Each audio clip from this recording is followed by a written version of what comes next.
ladies and swinging hands. Who's your daddy? Yes, I am. Fat cat came to play. Now you can't run fast enough. You best stay away when the pushers come to shove. Zoot, Riot, Riot, throw back bottle of beer. Zoot, Riot, Riot, put a concrete coat right here. Zoot, Riot, Riot, throw back a bottle of beer. Zoot, Riot, Riot, put a concrete coat right here. Blow down.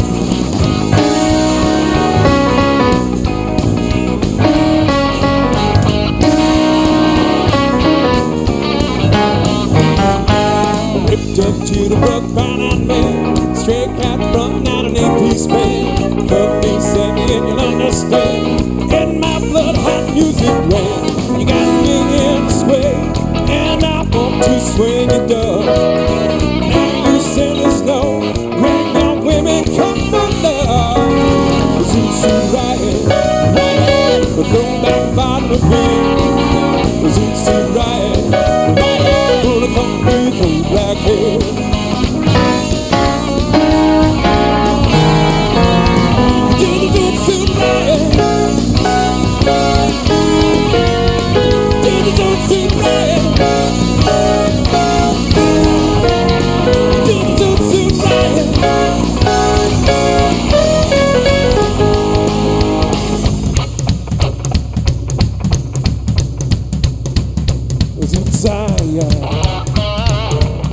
Say, yeah, that need a say,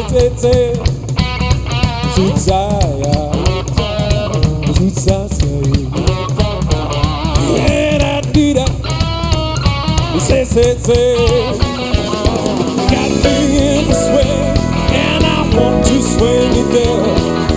And your sailors know when your woman come from love. Zoot, Riot, Riot, throw back a bottle of beer. Zoot, Riot, Riot, put a concrete cold black hair. Zoot, Riot, Riot, throw back a bottle of beer. Zoot, Riot, Riot, put a concrete cold black hair.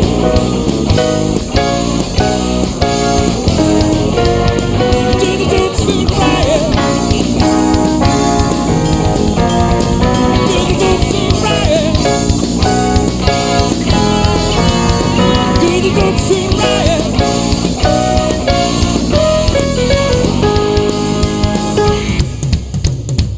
I think I'm about ready to sing it now. You should.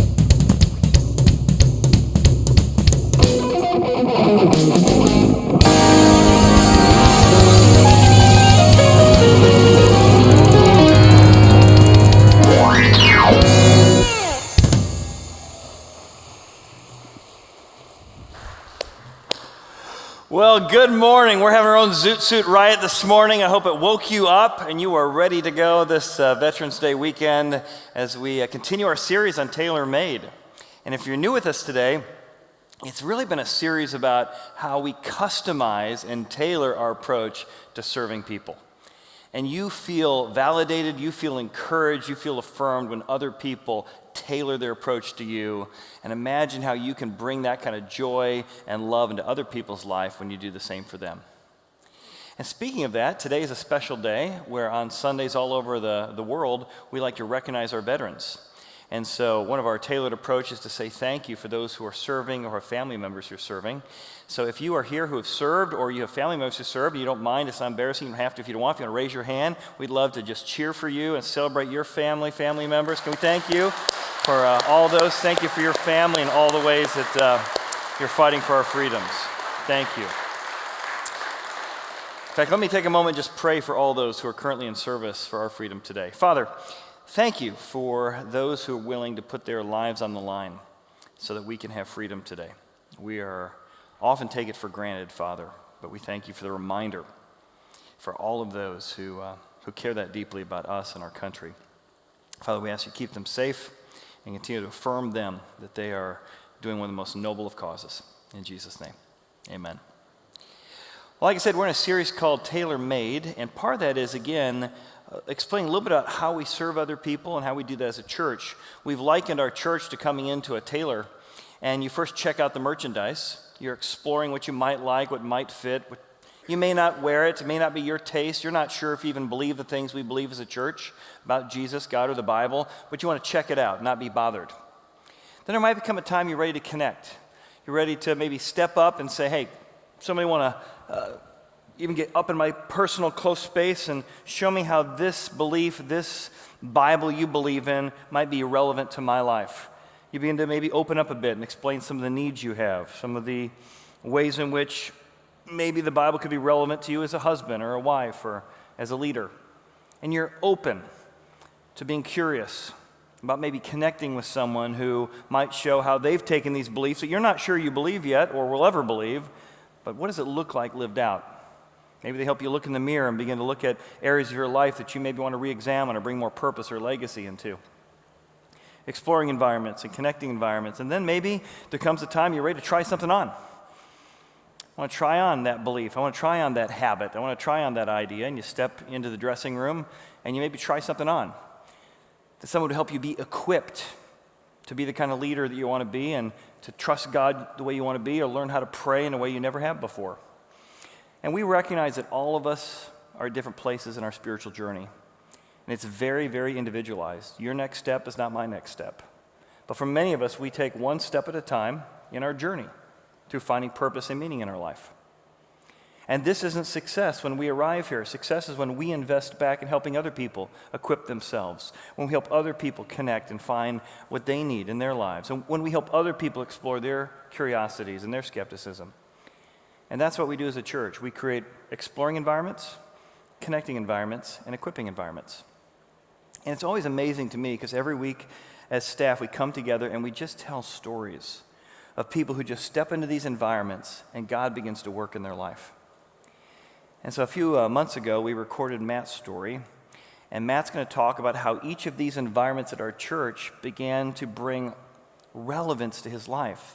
It wasn't just something he did on Sunday. It was something that began to bring purpose and meaning and legacy into everything he did. I'd love for you to hear his story today. Let's watch. My name is Matthew Motes. I guess I've been coming to Horizon for about 7 years now. The first thing I went to, which was probably a really good thing for me, was when Ken Kingston came. Him being a comedian and just like the group of guys that were there, and it was a really nice thing for me to get to, and it helped me to get a little more involved in the church. My son came to us, and 7 years old. After church one day, he says, "I want to get baptized," and Dina and I were both kind of blown away by that. It's such a young age, and he was really steadfast in wanting to do this, and it really touched me. And it's the reason after he was baptized, I wanted to too. For 10 or 15 years, I was running a business, and I decided to sell that business. One of the decisions there was that I wasn't really part of the family. I was gone all the time. I was working all the time, and did a career change. My wife also did a career change, and I decided that to slow down a little bit, and starting to, when we were coming here, I decided to get baptized, and I started talking to God in a different way. I started reading the Bible, and I feel like I'm getting a closer relationship with the Lord, closer to me, and it's not just this thing that I'm praying out into nowhere. I feel like I'm building a relationship with Christ. I have a Bible sitting out at home that I've been reading, and my family's starting to say things like, "Are you reading the Bible?" And it's kind of a surprise to my kids and my wife that they've never seen me do that before, and and my wife even said she's proud of me for going to the Bible studies and the different things that I'm getting involved with in the church here. I feel like becoming more involved and starting to read the Bible has made it more than just a thing that I would come here on Sunday. I'm thinking about it during the week. I'm reading the Bible during the week. I'm letting it become more of a daily thing than just I'm coming on Sundays and I walk away and I don't think about it again all week. It's become a daily thing where I pray. I'm strengthening that relationship with Christ on a daily basis. I love Matt's story because it's how did this book that I didn't even touch for years become relevant to everyday life? And you might be at a place you're like, listen, I'm not sure the Bible's relevant at all, but you see it begin to manifest in somebody else's life. Look how it impacted his family and his marriage and his work and his priorities and the joy that was coming out of Matt and is coming out of Matt. You say, man, I don't know if I believe what you believe, but I want some of what it's producing in your life. That's why as a church we have a kind of a core values that drive what we do. And one of those is culturally relevant. That when you come, that this stuff applies to your life, that you can apply it in your life. You saw him mention lots of stuff. Things were done with excellence. I got to connect. It impacted my family. My life got transformed. Somebody was helping me out in the process. When we come to church, we want things to be relevant. Our vision statement for our children's ministry is a place where children drag their parents to church. That's our goal. That is so relevant, it is so fun that you can't help but be compelled to be involved in it. And the same thing is true for today. Why do we come each week and with music we hope you like and music we hope you've heard or can relate to and messages and stories? We want this to be relevant to where you live. As we try and comfortably connect you to God and a community, friends, a community of growing Christ followers, and the Bible that we have found has just transformed our life, and we think it can do the same thing for you as well. That's what we're about as a church. And so today I want to talk about relevant environments, and I want to give you a unique definition on relevant environments. Because when you're in one, you recognize it. The person on the other end is eager to understand your needs. I mean, just eager, like, wow, they can't wait to figure out your needs and then tailor their service to you. You ever had somebody like that? Somebody who's truly eager, not to push their agenda, but truly eager to understand your needs and to tailorize, personalize their service to you. Good parenting feels like that. Those moments our parents did things right. They really understood us. They really listened to us. Those moments as parents, we feel like we're doing it right. We're not just pushing our agenda, but we're really understanding our kids. And we're maybe tailoring our service. One child needs more structure. The other needs less. One needs more encouragement. The other needs more maybe respect. And we tailor our parenting because we understand the needs of each one of our kids uniquely. Strategic leadership says that, right? I'm eager to understand what's going on over here in this department. They're kind of mad at each other, and this department's mad at each other. Let me understand because I'm eager to help tailor what's going on and how we can come together to serve each other and to serve our customers. Doesn't mean it's always nice, right? Because sometimes you had a coach who, he challenged you and she pushed you and she maybe drew something out of you didn't see before. But they saw something in you. They understood that you were capable of far more than you were, and they tailored the amount of structure and the amount of challenge into your life to bring the best out of you. And you look back and say, man, I felt so loved and so cared for because someone made the coaching, made the leading, made the mission of the organization, made our family so relevant to my life. And today we're going to hear a story, it's a true story in history of a man named Paul, a leader of the early church. He's been mentored by a guy named Barnabas for many years, and now he is going to have an opportunity to talk to two people. A guy named Felix, who's a Roman leader in charge of that whole area of the Middle East, and then another guy named Festus. And these two guys are very, very radically different. And you're going to see Paul tailorize his approach to Felix, very different from Festus. I'll give you a couple details about Felix. Felix is a scoundrel. In fact, Nero, the emperor, will eventually kick him out of his job and almost kill him because he's always stirring up trouble in the area the Romans are trying to calm down in Jerusalem. He would stir up the Jewish leaders, they would rebel, then he would send the soldiers in to quench the rebellion, and really, they would just plunder them. So it was a way that he would make money. Stir up trouble in the area he's supposed to keep calm, and then send in soldiers to calm them down and steal more money for himself. A little bit about him, he has a wife who's religious. He was a former slave turned Roman governor. He's cruel, corrupt, but he's got some degree of Jewish background or exposure to religion. So Paul's going to tailorize his approach to that reality. And the things he does and doesn't do speak to Felix. Well, Felix almost loses his head by Nero, and Nero replaces him with a guy named Festus. Festus comes in to fix this disaster that he's in charge of. And Josephus, the historian, tells us that he is fair, he is firm, he's evidence-based, he's reasonable, but he also is trying to quench all the religious leaders in Jerusalem who want Paul dead. And yet Paul's a Roman citizen with certain protections, and he is right in the middle of this political fight and this religious fight. And quite frankly, he just wants things calmed down so Nero doesn't take his head. He's very unfamiliar with Judaism and religion, so Paul is not going to speak religiously to him.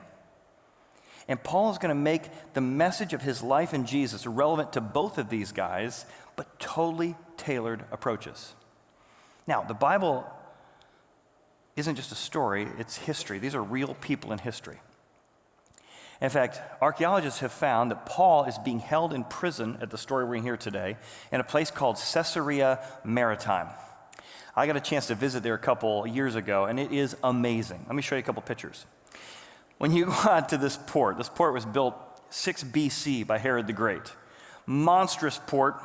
The ruins even today you can see on the right-hand side, gigantic theater. Every day you had a comedy and you had a tragedy. You could go and see. A theater was built there, thousands of people. You had a hippodrome, which we'll see in just a second. As you zoom into that little arrow, this is where Paul is being held in a prison. And he's being tried by both Felix and Festus for whether or not he and the message of Jesus ultimately is good for society or bad for society. As you zoom in a little bit closer past the hippodrome, you'll see these are the actual locations they dug up and found the area that was the jail he was being held in this major metropolis, in this major city. But it's one thing to see a photo. Let me take you kind of on site there on video. Because when you're there, it's just amazing to imagine being there in Paul's day, and you can hear the laughter coming from the theater, the tears during the tragedy. Just outside of where he's held in prison is a hippodrome where the Olympics races would be going on, just outside his door. See it coming up? In fact, that's where they filmed some of the scenes from Ben-Hur, the movie, years ago. Right in this actual location, in this actual port city where Paul was all day long hearing all of that going on. He's right in the middle of history in the making. And it's into that he's got to make the Bible relevant to powerful people in a powerful place. That's exactly what he does. He's eager to contextualize his message to the needs of those around him. So let's start with this guy named Felix. What does Felix need more than anything? Felix has never met a real Christian. He's heard about them from a distance. He's heard that they cause trouble. He's heard that everything about the Christians and the people following Judaism just cause headache for him. So he has a caricature of religious people based on some facts, but it's basically a caricature. And relevance for Festus, or Felix rather, is coming face to face with a real Christian, find out, are they really dumb? Have they really committed a lobotomy? Do they really just cause trouble? Do these people, if I meet one up close, do they really just magnify the caricature I already have in my mind?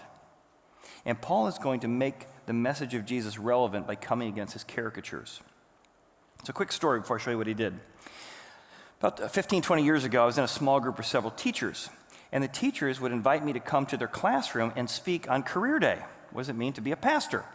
And so I'd often come to a 6th grade class or an 8th grade class, and on career day, I was allowed to present for a few minutes, and I would say, well, I'm a pastor, and part of my job is to help people get to know God, and if you want to help people get to know God, you need to know God yourself. So let me tell you how to know God, and you can kind of start the process of your own journey if you want to feel called into being a pastor. I said, before we begin, I said, tell me a little bit, when you think of a pastor, what do you think of? So what do you think they said that day? When you think of a pastor, what do you think of? And I walked up to the dry erase board. Any guesses? Big Bible, that was the first one. They're always carrying around a big Bible. That was the first thing I heard. Almost every year I did this. Big Bible they're carrying around. And they're always got it in their hands. So here's They're carrying their Bible. I said, all right, tell me a little bit more about a pastor. So they carry around giant Bibles all the time. I said, what else do you know about them? And without a doubt, didn't matter if it was 6th grade, 9th grade, 12th grade, they're always pointing their finger and shaming people. Some version of that is what always came out. So their other hand is always like, one finger pointed at you, telling you what you're doing wrong, wagging it at you. This is what pastors do. So I said, well, what else? What else are pastors like? And they think, well, they're always wearing a giant cross. Oh yeah, there's giant crosses. So we got, and sometimes depending on what background, they got the little white square, painted on their collar, and then they got a giant cross around their neck. And so I'm drawing this thing with them, like, all right, okay, we're kind of getting it. I said, what else do I need to know about pastors? Oh, they're always wearing a tie. Okay, they're always wearing a tie, depending where you grew up. Always wearing a tie. And what else? I said, are they happy? Oh no, they're angry. They're always at church yelling about something. And so I'm drawing this pastor, and he's really, really angry. Pastor, look at how mad he is, this pastor right here. Oh my goodness. All right. And then sometimes when televangelists were big, they're like always asking for money. Oh yeah, they're always trying to get my money. Here's a big dollar bill. It's all about the bottom dollar judging. So I drew, and all these different characteristics came out, and I said, now, do I look like that? There's always some smart aleck in the back. Yeah, you do! Shut you, weasel. So I said, wow, it's no wonder no one wants to know God or go into ministry. It's like, or become a pastor. Who'd want to be that guy? And I think Festus, in one sense, Felix rather, has the same thing. He has just had caricatures of religious people. He doesn't even, they're not even called Christians yet. They're called followers of the way. And he's like, I've never seen one up close. I don't think I want to see one up close. They just cause disputes and problems all over the empire. And I bet you for you, you've had some caricatures. And I bet you yours is a little different. Maybe if you're a Christian, you have to believe X, Y, and Z about politics, or you have to do X, Y, and Z about blah, blah, blah, and you have to judge these people and not like that people. You've got all these caricatures based on maybe a little bit of truth or a little bit of hearsay. And what Paul's going to do with Felix is to show how relevant the Bible is in coming against these caricatures. Let me show you how he sews this together. Let me jump back to the passage here. So Paul is talking now to Felix, first time he's ever met. They're there in Caesarea Maritime. He says, inasmuch as I know that you have been for many years a judge of this nation. So he's very respectful. I know you're the judge here. I know you're in charge here. I know you know what's going on around here. Paul says, I do the more cheerfully answer for myself. I'm glad to be here. I'm glad to get a chance to explain to you what I really believe, not for you to hear a story of a story of a story of a story. And immediately Felix is like, this guy seems happy. Cheerfully. He seems reasonable. He seems respectful. That's not the caricature I had. He said, by the way, here's the facts, Felix. No one found me in the temple disputing with anyone. I wasn't there causing a riot. Nor did anyone find me inciting the crowd, either in a synagogue or the city. And they begin to dialogue, and he begins to hear a real Christian talk about his real story. And all of a sudden, Paul is going to sew together three things: reason, the rewards of being a Christian, even if you don't believe it, there's some good rewards, and something real. And immediately, Felix is like, man, this is not what I thought he was. He's cheerful, he's respectful. And you can see Felix almost as he's listening taking a step, right? He's taken that step in the journey. He's gone from a caricature of Christianity to getting to know a real one, not a friend yet, but someone that he's intrigued by, just by seeing something real. One of the most powerful things we do as parents, one of the most powerful things we do as followers of Jesus is when we get around other people who don't believe the way we do, and they discover that we are caring and loving, that we care about other people. It's not about us. It's not about judging. If anything, we think they're probably better people than we are. Our message says that we kind of screw stuff up all the time. And they sense humility in us and forgiveness in us. He goes on. He begins to sew together, what is this really all about, this Christian thing? And it can be easy to be confused about Christianity. Is it about politics? Is it about what people you like or don't like, or people you disagree with?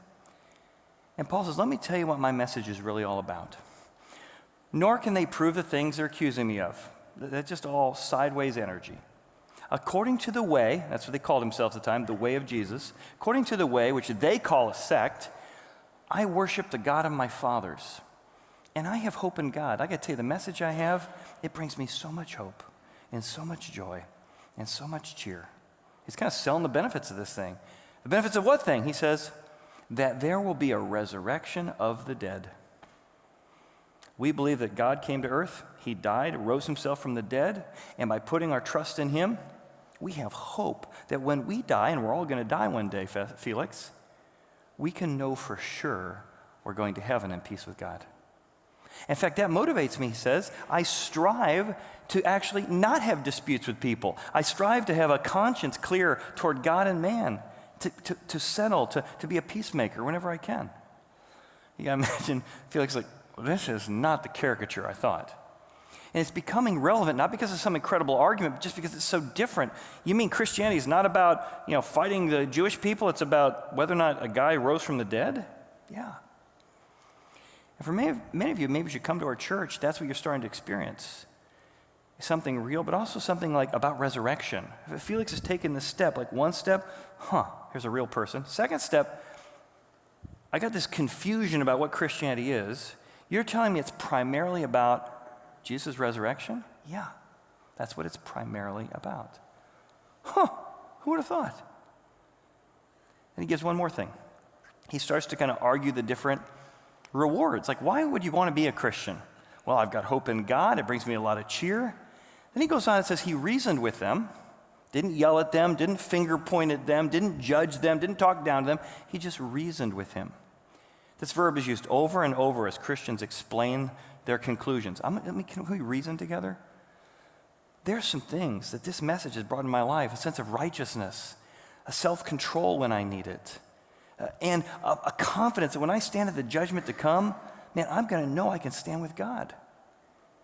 And this Roman curator, leader, irreligious, is so intrigued by how relevant Paul is making this. It says, when I have a convenient time, I'm going to call for you again. I want to talk more about this.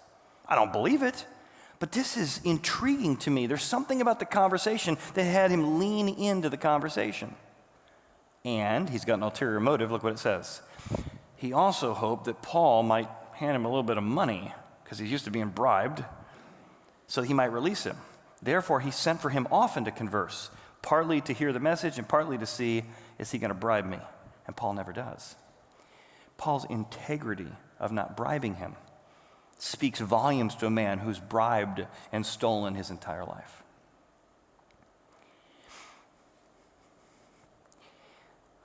I don't know about you, but maybe you're on one end and you've had a caricature of Christianity and you've never had somebody without ulterior motives trying to serve you well. And you've come across somebody who had a marriage, or they had a parenting style, or they had a way they interacted with people who disagreed with them that was gracious and humble and kind. You said, tell me more about that. And they said, well, it actually has something to do with my belief in God. No, don't tell me about that. Tell me about how you did it. Well, it actually has to do with what God did for me is why I do this. That's why as a church, we, without ulterior motives, want to serve people well. Let me give you an example. So I just did a wedding last weekend for a friend of mine, and I became his friend about, 7 years ago. Didn't know him. He's been attending our church. He would call himself an agnostic.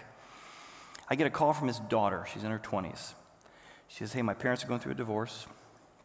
And one's a Christian, one's not. And I'm just trying to decide, should I have a relationship with my dad? My dad doesn't believe in God. He's an agnostic. What do you think? And I said, well, I think the Bible talks about building friendships with people regardless of their beliefs. And the Bible speaks about the importance of honoring your father and your mother, not your religious father and your irreligious mother, your father and mother regardless of what they believe. So I would just encourage you, divorce is messy, it's difficult, but have a relationship with your dad. Didn't think much of it, didn't even know her very well at the time.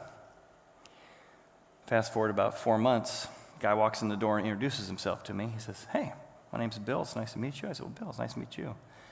He says, I'm not really a religious person at all, but I decided to come to your church today. Well, great, welcome. Did anybody invite you? Yes, you did. I said, what do you mean? He said, you talked to my daughter several months ago in the middle of a time of conflict, and you encouraged her to keep a relationship with me, even though I don't believe what you believe. And that meant so much to me, I went, I'm going to come in the door. And that's why he started coming. I had him on stage one time during our Hot Seat series. He asked me lots of his questions. So I get a call from my friend Bill about 2 months ago. He says, Chad, would you be willing to do my wedding? Let's get remarried. I said, well, tell me, what do you need? He goes, well, we don't want a religious ceremony because my wife and I are not religious, as you know, and she's even more not religious than I am. Would you do a non-religious wedding ceremony? Sure. Tell me what you want, what you need, and I'm going to try. So I'd never done one before, but I'm like, you know what? If I can be part of celebrating some folks and their desire to commit to one another, I'm all in. So we sat together, and he's very much a red state constitutional, so she's very much a blue state progressive, and I'm like, man, you guys are like doing what America can't figure out how to do. How do you build interstate pathways between blue state people and red state people? I said, you know, I want to be here for this.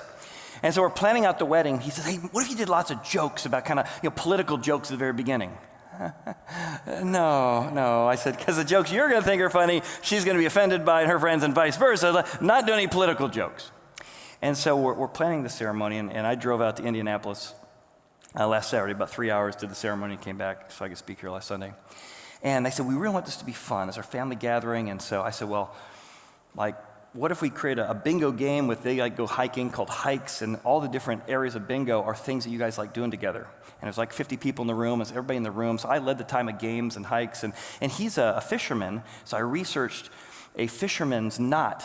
And there's a ceremony done 100 years ago where fishermen would come together and they would tie a knot on the string of their bride and vice versa, and the two pull the knot tight, and the knots squeeze into each other, and the tighter you pull, the bigger the bond. And so I kind of invented this ceremony for them, and we just had the best time laughing together and celebrating together and celebrating their commitment to one another. So I was on my way home. He called me up a couple days ago. He said, Chad, my wife and I have decided we're going to come to your church. She goes, I've been coming, but I didn't think my wife would go to church. She goes, after what I experienced this weekend, I want to go to that guy's church, and so do all my non-attending church friends. Why? Because they felt cared for, probably met a genuine Christian who cared about them and could have fun together and laugh together.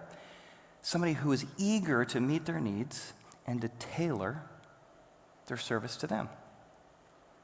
Well, that's in my industry. The same thing is true the way you serve, your customer service, your leadership, the way you care for people, the way you handle conflict with one another. It's powerful how that can meet people where they are, and they're drawn to. Tell me more about that. That's not what I thought it was. A couple weeks ago in our children's program, they were telling a story about a family. Our children's ministry had discovered a family whose one of their children were going in for surgery. It just happened to be on a Facebook post. This person brings lots of friends to our church. They had lots of people in the registry registered to their name because it was their kids plus all their kids' friends. And our children's team kind of deduced which child it was that was doing the surgery and just sent some flowers to their house. The next week, the mom, I wasn't there, but mom walked in to our children's program and says, I want to know who sent me flowers. And so they pointed and they pointed and they pointed. And so eventually, no one wanted to take responsibility. Yeah, just all of us did. We all wanted to. Eventually, they blamed Sierra Strong, our children's pastor. She did it. And this mom threw her arms around Sierra and said, this challenge we've been going through, needing to go to surgery and these things, it's been going on for months. And I haven't gotten flowers from any friends or any family members. But I got them from the church, and it meant so much to me that you guys knew about it, you cared about it, and somebody sent me flowers. And just kind of, those kind of hugs that kind of hang for a while. Tailored, relevant, meeting of people's needs. So that's Felix. Now Festus, this guy, again, fair, reasonable, strong, not really religious, and he just wants to kind of keep things calmed down. And Paul takes a totally different approach with him, a tailored approach with him. He needs questions answered. Can you take the questions I have and make it relevant to my life? That's exactly what Paul does. Paul steps in. So a little background here. Felix gets kicked out because he keeps causing problems. And now Festus is down in Jerusalem, a Roman curator, a prefect. And so he's down in Jerusalem, and he's got to move his way up to Caesarea Maritime. So you already saw that location. So he's down here talking to the Jewish leaders who want Paul killed, and he's got to keep them happy because that's his job, is to make things not blow up.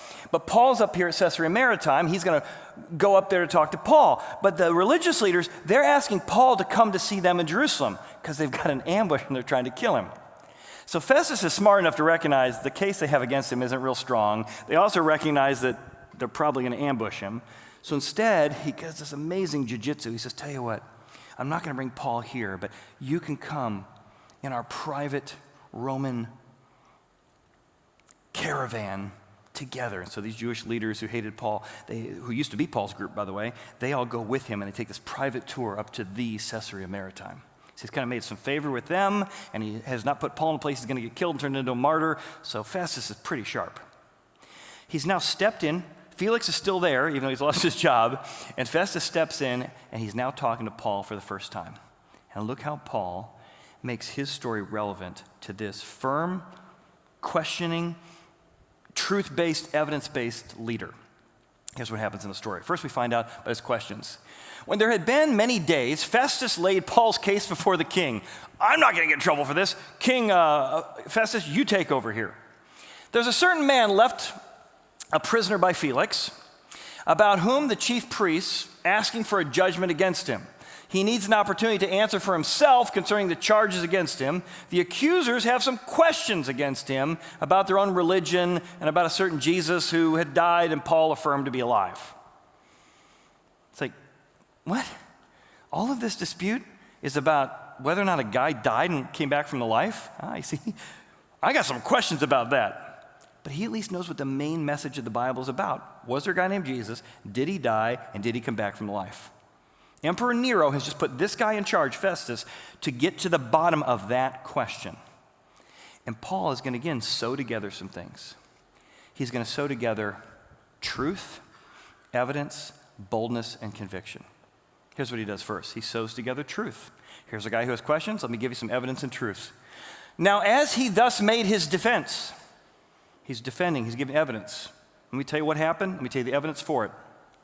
Festus said with a loud voice after his long defense, here's the evidence, here's what happened, this is what happened, this is what happened to him. It's so great. Festus turns and says, Paul, you are beside yourself. Your much learning has driven you mad. So this doesn't look like it's going well. This is not the response you want after a speech. And he says, again, Paul, master philosopher, writer of probably the most important philosophical books that have changed history. He says, no, I'm not mad. I'm being reasonable. I am not mad, most noble Festus. I'm speaking words of truth and reason. This is what happened. This is where I was. Here's the eyewitnesses you can talk to. You can look into this. Festus is like, I thought this was religious stuff. No, this is historical stuff that happened in Jerusalem that you're in charge of just a few years ago. You can go talk to the witnesses to see whether or not Jesus died and rose from the dead. So he does. And again, you see Festus begin to take a step. Well, I thought Christians, kind of lobotomy to be a Christian. He takes a step. No, truth and reason. What's Paul do next? Next slide. Paul sews together boldness and conviction. Festus, wanting to do the Jews a favor, answered Paul, are you willing to go to Jerusalem, there be judged before me concerning these things? He's going to get ambushed. Paul says, I'm going to stand at Caesar's judgment seat. As a Roman citizen, you could appeal to the Supreme Court, basically. That's what he's doing. I don't want to go to Jerusalem where I get ambushed. I'm going to appeal to go to Rome. To the Jews I've done no wrong, as you well know, for if I'm an offender or have committed anything deserving of death, I don't object to dying. Now, if you're a Roman, one of the most important things to a Roman is honor and your ability to face death in battle. There's something about the boldness of Paul. You know I didn't do anything wrong. You can check out the facts it's not true. What I'm saying and what they're saying about me isn't true. And by the way, if I did deserve death, I would take it because I don't object to dying if I did something wrong. And I'm not afraid of death because I know the guy that's going to raise me from the dead. But if there is nothing in these things which these men accuse me of, and you know there isn't, no one can deliver them to me. Therefore, I appeal to Caesar. And here again, you see Festus just struck by Paul. Struck by his evidence, takes a step. his truth, his claim to truth, his boldness. This isn't some weak, weenie Christian that I've heard about. Man, this guy is strong. He's got backbone. He's got truth. He starts taking steps in his journey. Some of us on our journey, we need a lot more evidence. We don't need to be just served well. We need evidence. We got tough questions and real questions we need answers for. I've got a guy in our church who reached out to me about a month ago, and he said, I got a guy from high school who's probably the smartest, irreligious person I know. Would you be willing to dialogue with him? And so I have. I've been talking with him for about a month on Facebook.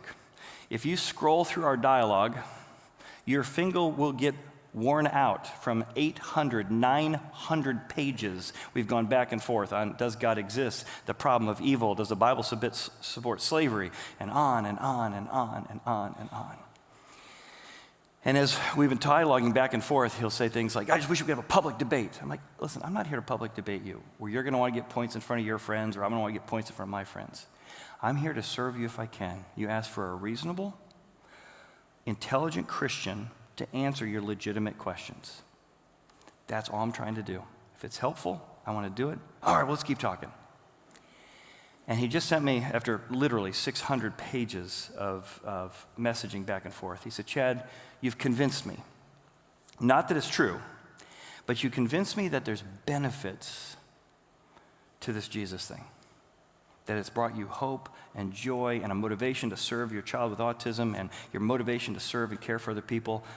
You've also shared with me there's a difference between religious Christianity and what you call gospel-centered Christianity. I never knew the difference. I'm really mad at that one. So am I, by the way, and not this one. And we've become friends. In fact, I told him next time in Indianapolis we're going to have lunch together. Simply because I tried to serve him where he was. Maybe that's where you are. You got a lot of questions. We do series all the time on those kind of issues. Here's a few from the past if you want to pull them up on our website. Pull up our app at Horizon CC. It's Horizon Space CC. One's called the Magical Mystery Tour. We cover all kinds of great questions. Science Friction, we did that one about 15 years ago now. Let's Be Rational, the intellectual pursuit of God. 7 Wonders, exploring the world's greatest questions. Hot Seat, I had an atheist, an agnostic, and a Buddhist, and a guy from the Cincinnati Magazine and Cincinnati Enquirer, all just 40 minutes hit me up with questions for 8 weeks in a row. CSI Religion, we actually brought in a Buddhist, a rabbi, sounds like a joke, a Christian, a pastor, and they all just answered the same basic questions about life. Who are we? What's true? What's the problem in life? What's the solution? What happens when you die? And you find out these religions are very, very different. We're here to serve, to be relevant. And God's called all of us to be relevant to the people around us. By doing what? Creating relevant environments. And creating a relevant environment really means doing 2 things. Would people watching me want to be like me? All right? As a Christian, are you living a life that you're inviting people into? Not a perfect life, a real life. Where you apologize and you're teachable and you're strong and you can come against fear. Would people watching your life want what you have? As a leader, do the people who watch you as a company, would they want what you have, the way you handle yourself, the joy you say you have, the wisdom you say you have? Are you living something that other people would be attracted to? Would people watching me want to be like me? As my kids got into their teenage years, I would ask that question. What percentage of what dad is living out and mom are living out would you want to be your life? I remember my son said, probably 80%. I'm like, 80%? Oh my goodness, hallelujah, 80%, man, I'm doing God's hoping for 20. Because he'd seen me apologize to him many, many times when I fell short and losing my temper and saying, hey, I lost my temper earlier. I want to talk about the issue, but I didn't handle it right. As a parent, are you living the life that your kids would even want as a boss, as a leader? See, people watching me want to be like me. After he talks, Paul's going to talk to another guy we'll look at next week, and Agrippa is going to be so taken by Paul. He says, you almost persuade me to become a Christian. And Paul says, well, great. I would to God that you would become a Christian. I love that. And look what he says. I would to God that not only you, but everyone who hear me might become like I am.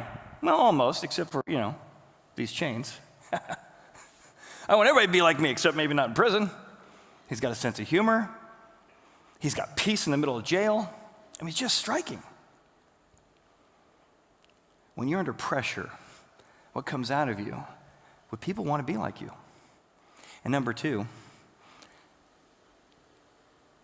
do people know how to be like you?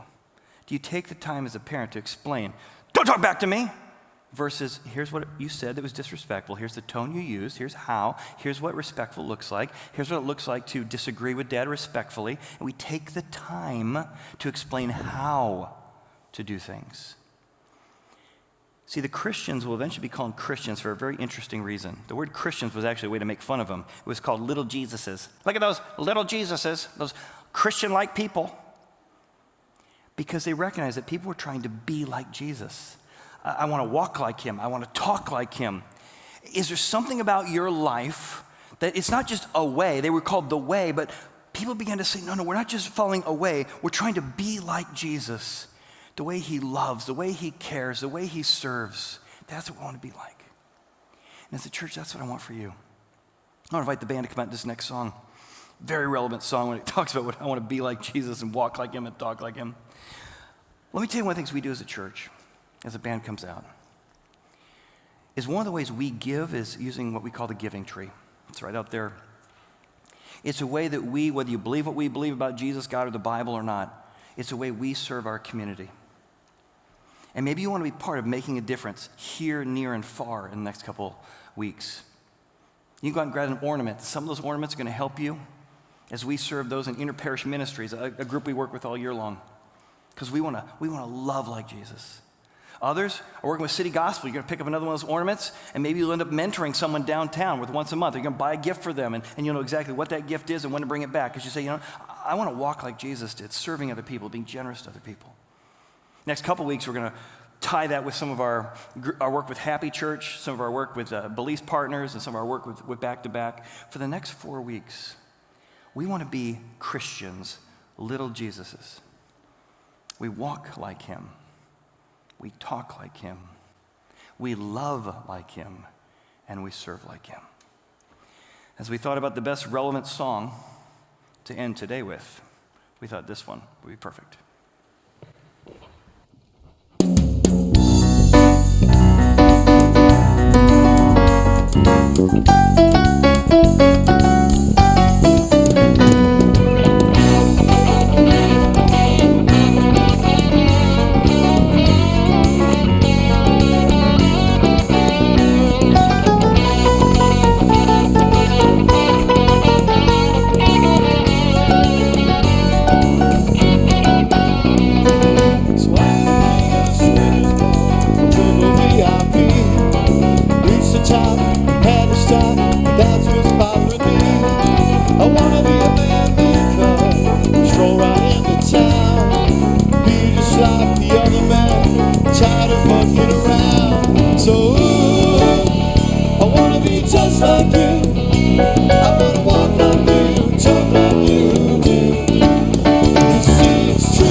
So, ooh, I wanna be just like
Well, we certainly hope you have enjoyed today's message with Chad, and we thank you for joining us. And we've got one more week left of Tailor Made. We hope to see you next week. Have a great afternoon.